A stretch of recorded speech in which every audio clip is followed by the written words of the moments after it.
Now, in 2005, the world watched in horror as Hurricane Katrina tore through the US city of New Orleans, killing more than 1,800 people. Ray Nagin was the mayor of New Orleans when that storm hit. In a moment, we'll be speaking to him, but first, here's how he reacted at the time. I've talked directly with the president. I've talked to the head of the Homeland Security. I've talked to everybody under the sun. I've been out there, man. I flew these helicopters, been in the crowds, talking to people, crying, don't know where their relatives are. I've done it all, man, and I tell you, man, Garland, I keep hearing that it's coming. This is coming, that is coming. And my answer to that today is BS. Where is the beef? Well, Ray Nagin is in Australia at the moment to attend a conference on emergency management and business continuity, and he joins us now from Sydney. Ray Nagin, good morning. Good morning to you. It's wonderful to be back in Australia. And it's wonderful to have you on board. Now, as you listen back to that radio interview, which I think you gave 4 days after the crisis struck, what's the first thought that goes through your mind?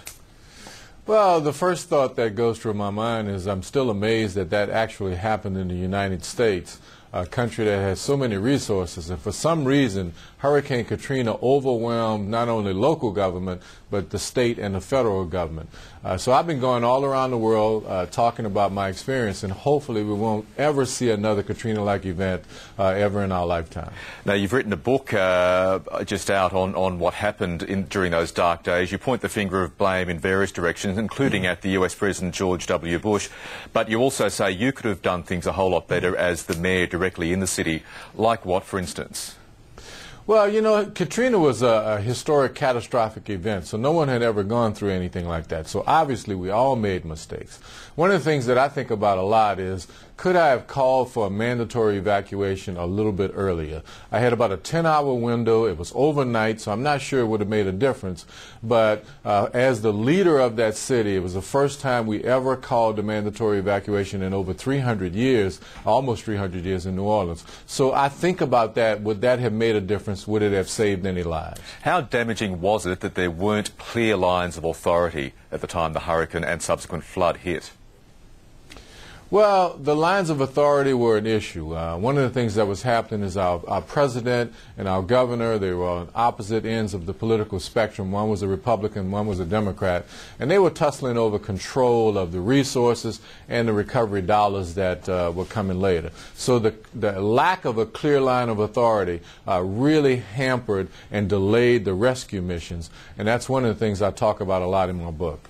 What lessons would you like Australian communities, like those, for instance, in Queensland that are still recovering from devastating floods early this year, what lessons would you like them to garner from your experience in New Orleans? Well, the big lesson is that, you know, when you have a disaster that's catastrophic and that does major damages, it basically takes a significant amount of time to recover.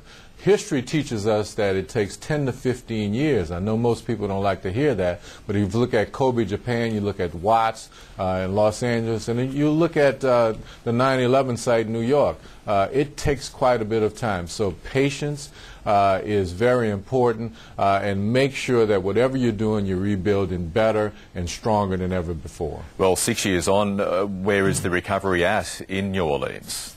Well, at our we just celebrated our 6-year anniversary of Hurricane Katrina, and the city is positioned for full recovery. We have about 85% of our citizens who have returned. We're one of the fastest growing cities in America. We have over $20 billion worth of construction activity that is happening. Our school system has been revamped.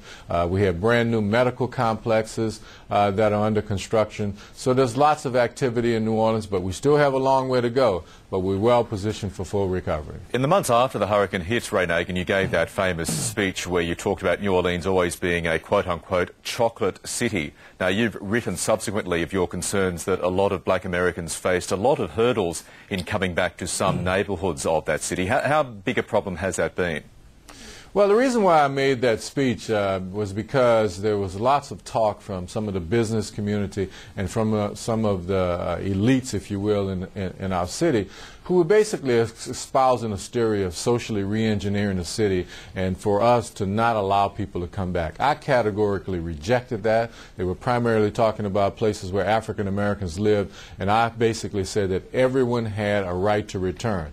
Since that time, New Orleans has recovered not only its people, but its demographics. Prior to Hurricane Katrina, we had about 67% of the citizens were African American. Right now, it's at about 60 to 62%. So the thing that made New Orleans unique in its diversity is back, and I'm really proud of that. And finally, is New Orleans ready to face, God forbid, another hurricane of the scale of Katrina, should it ever happen? I think if another hurricane like Katrina hit New Orleans from the same direction, we would be okay. The Corps of Engineers has been working on and building a state-of-the-art comprehensive hurricane protection system and has spent almost $14 to $15 billion. So I think we're much better prepared. Ray Nagin, former Mayor of New Orleans, thank you very much for your time this morning. Thank you, and it's great to be here as usual.